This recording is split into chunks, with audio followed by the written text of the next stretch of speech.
Young and the Restless spoilers full. Hello everyone, and welcome back to our channel. Today is a wonderfully quiet Tuesday. The perfect kind of day to grab a cup of coffee and dive deep into the absolute chaos that is currently unfolding in Genoa City before the rest of the week gets too crazy. We have a lot of ground to cover today, so let us jump right into it. Okay, so I've been thinking about this and I just cannot get the whole Nick and Marie situation out of my head. Like, my brain has been running in circles since last night trying to figure out what the writers are actually doing here. Here's what's bugging me, Marie Kirkland. Who is she? Basically, she just shows up out of nowhere. Nick is at this absolute rock bottom, hiding out at the Park Motel, right? He's having these horrific, visceral nightmares about Matt Clark ruining his life, and then there's a knock on the door, and it's Marie.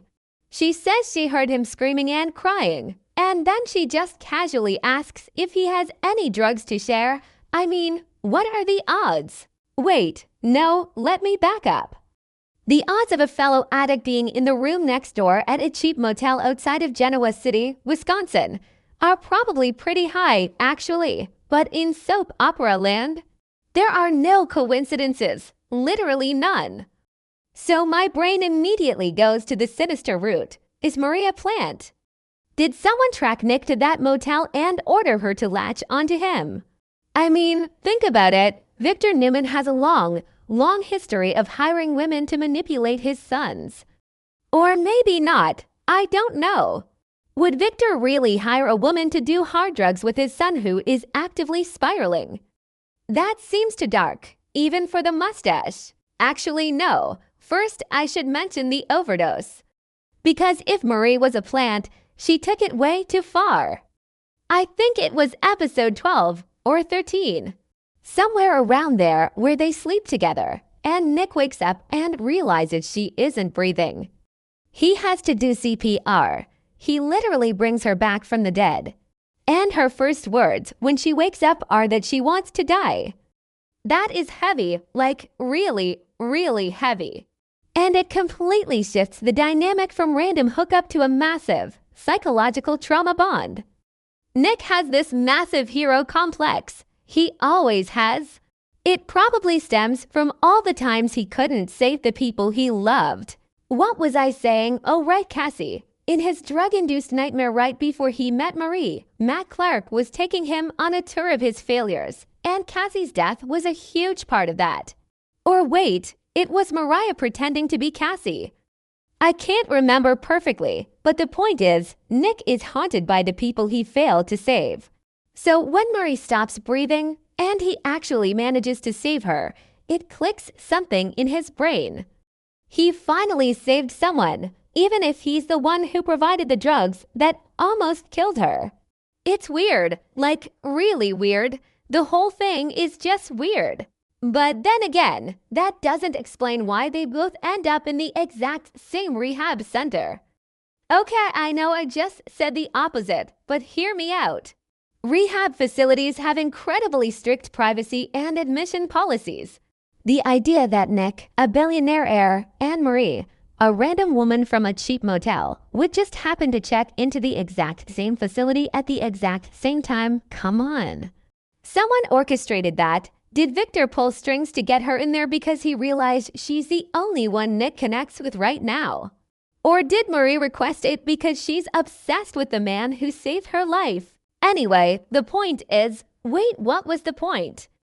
Oh, the puzzle scene. I noticed this, and it probably doesn't matter, but I noticed it anyway.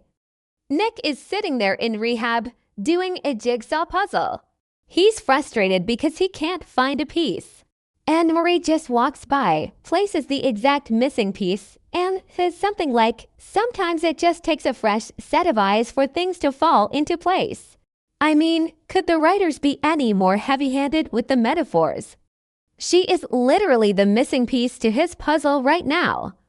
But is she a good piece or a bad piece? She's an addict. They are two addicts trauma bonded by a near-death experience. That is a recipe for an absolute disaster. But I'm also constantly second-guessing myself, because what if she's just a blank slate? Like, every new character is a blank slate until they are inevitably revealed to be someone's long-lost cousin or something. Unless Marie is secretly related to someone in GC, she might just be exactly what she appears to be, a broken woman who is grateful to Nick for saving her life. The spoilers are heavily hinting that this unexpected bond is going to turn into a romance. A rehab romance, because that always works out so well. I mean, not exactly, but kind of. And that brings me to Sharon, because of course it brings me to Sharon. It always comes back to Sharon when we are talking about Nick. Here is what is keeping me up at night. After Nick saves Marie, after the paramedics take her away, he doesn't call Victor. He doesn't call Nikki. He doesn't call Adam. He picks up his phone and calls Sharon. He says, "I'm in a bad way. I need you to come get me." That is so incredibly telling. Nick's addiction has put him and his family through absolute hell, but Sharon is still the one he reaches out to when he is in serious, life-threatening trouble. She is his first love. She will always be a part of his life. Okay, wait. Let me analyze the Sharon of it all for a second.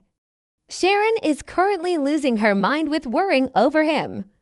She knows how bad the relapse is. She knows he went to a motel.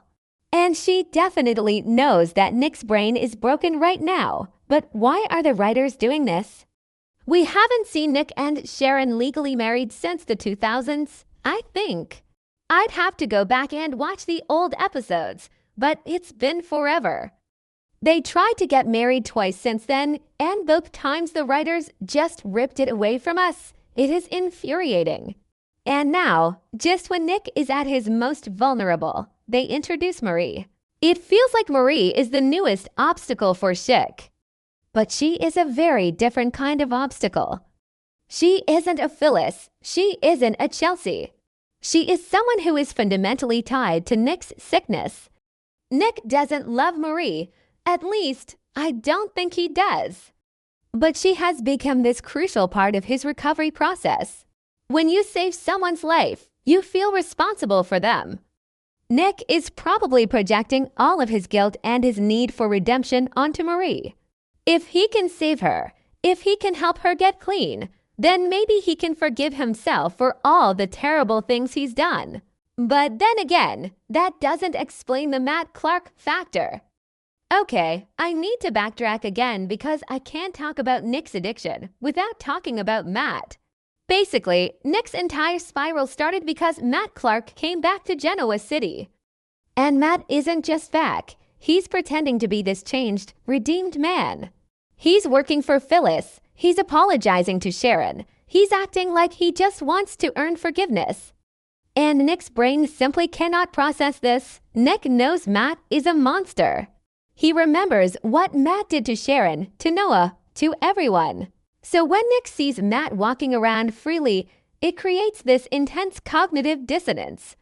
Nick actually wanted to end Matt's life. He was ready to kill him. And the guilt of that, combined with the sheer terror of Matt being near his family, drove Nick straight back to the drugs. The drugs are the only way Nick can numb the rage. And now, the spoilers are saying that Matt has been forced into a mental health treatment facility by Victor Newman. Wait, is that true? Let me think. Victor has been keeping Matt at the ranch to keep an eye on him. But if Victor forced him into a mental facility, that changes everything. If Matt is locked up, then Nick's primary trigger is theoretically gone. But addiction doesn't work like that. You can't just remove the trigger and expect the addict to be cured. Nick still has to deal with the uncomfortable emotions. He is still stuck in the past, unable to cope with the fact that the world is moving on while he is trapped in this cycle of hatred and fear. And that is where Marie comes back in, because Marie doesn't know about Matt Clark. She doesn't know about Cassie or Victor, or the Newman legacy, or any of the heavy baggage that comes with being Nicholas Newman. To Marie, Nick is just the guy from the motel who saved her life. He is a hero to her, and Nick desperately needs to be a hero right now because he feels like such a massive failure in every other aspect of his life. I kind of sort of think that the writers are setting up a fatal attraction storyline, or maybe a codependency storyline. Two addicts in rehab leaning on each other, falling into this toxic, trauma-bonded relationship. Because if Nick is focusing all of his energy on fixing Marie, he doesn't have to focus on fixing himself. He can avoid doing the hard work of processing his trauma regarding Matt Clark. But what does this mean for Sharon? Sharon is sitting on the sidelines, watching the love of her life slip further and further away. She is the one who picked him up from that motel. She saw how broken he was. And now she has to watch him form this intense bond with a woman he did drugs with. That has to be agonizing. Sharon has always been the one to save Nick, and now Nick is trying to save someone else. I mean, it's brilliant soap opera writing, but it's also incredibly frustrating. I keep going down these rabbit holes trying to predict what's going to happen. Will Marie turn out to be a villain? Will she drag Nick down again? Or will she actually be the catalyst that helps him realize he needs to get healthy so he can go back to Sharon? Actually, no. First, I should mention the possibility that Marie is genuinely just a good person who made a mistake. What if she really is just a blank slate? What if she and Nick actually fall in love? I don't want that to happen, but I have to acknowledge the possibility. The way she looked at him when she put that puzzle piece in, it wasn't sinister. It looked genuine. But I've been burned by this show too many times to trust a genuine moment. And let's talk about the logistics of this rehab center for a second. We know Nick checked out against medical advice before. He ran off, bought drugs, and ended up at the Park Motel. Now he's back in a facility. Is it the same facility? Did they just let him back in after he absconded? And how is he allowed to freely interact with Marie? Usually, they try to keep patients separated if they have a history of using together. The fact that they are allowed to sit in a common room and do jigsaw puzzles together tells me this facility is either terribly managed or someone is pulling the strings behind the scenes. Victor, it always comes back to Victor. What if Victor found out about Marie, realized she is the only thing keeping Nick anchored right now, and paid the facility to let them interact? Victor loves to control his children's lives under the guise of protecting them. He forced Matt into a mental facility to protect Nick, so why wouldn't he manipulate Nick's rehab experience too? Okay, I know I just said Victor might be controlling Marie, but what if it's Adam? Adam and Nick have been in this weird place lately. Adam helped Nick when he was spiraling in Vegas, but Adam is also deeply manipulative. What if Adam tracked Marie down and pushed her into Nick's path to keep Nick distracted while Adam makes a play for Newman Enterprises? No, wait, that doesn't make sense. Adam is too busy dealing with the Billy Abbott and Chancellor Industries mess right now. He doesn't have time to orchestrate a fake rehab romance for his brother. So it has to be a coincidence, but my brain refuses to accept a coincidence. Anyway, the point is, wait, what was the point? The point is that Nick Newman is at a crossroads. He has the ghost of Matt Clark haunting his every waking moment. He has the guilt of his relapse weighing him down. He has Sharon, his first love, waiting in the wings, desperate to help him. And he has Marie, this mysterious, broken woman who looks at him like he's a savior. I really think the key to all of this is the overdose scene. When Marie said, "I want to die," it shook Nick to his core. Because Nick has spent his entire life trying to survive. Even when he is self-destructing, he is doing it to numb the pain so he can keep going. To be faced with someone who genuinely wanted to end it all, it forces Nick to confront the reality of his addiction. It's not just a coping mechanism anymore. It's life or death. And maybe that's why they are bonding in rehab. They both look death in the face in that motel room. That kind of shared experience creates a connection that nobody else can understand. Not Sharon, not Victor, not Nikki. Only Marie knows what it felt like in that room. But is it love or is it just survival? I keep changing my mind mid-thought. One second I think Marie is a scam artist. The next second I think she's a tragic victim. One second I think Nick is going to marry her. The next second I think she's going to accidentally kill him. It's exhausting being a fan of this show sometimes. You overanalyze every single look, every single line of dialogue, and then the writers just go in a completely different direction anyway. Like, remember when we thought Matt Clark was actually dead? And then he wasn't, and now he's supposedly in a mental facility. I won't believe it until I see him in a straitjacket. Matt is too slippery. He's probably manipulating the doctors at the facility right now, convincing them he's cured so he can get out and torture Nick some more. And if Matt gets out, what happens to Marie? If Matt finds out that Nick cares about this woman, she immediately becomes a target. Matt loves to destroy the women in Nick's life. He did it to Sharon. He would absolutely do it to Marie. Maybe that's the tragedy the writers are setting up. Nick finally gets clean. He falls for Marie. And then Matt Clark destroys her to punish Nick.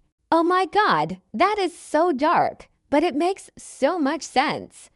It would push Nick completely over the edge, and it would solidify Matt as the ultimate villain. But then again, that doesn't explain why Sharon is still so heavily involved in the narrative. If Marie is just a sacrificial lamb for Matt's villain arc, why keep reminding us of the deep, unbreakable bond between Nick and Sharon? Probably doesn't matter, but I noticed that when Nick called Sharon from the motel, he didn't say "I need help."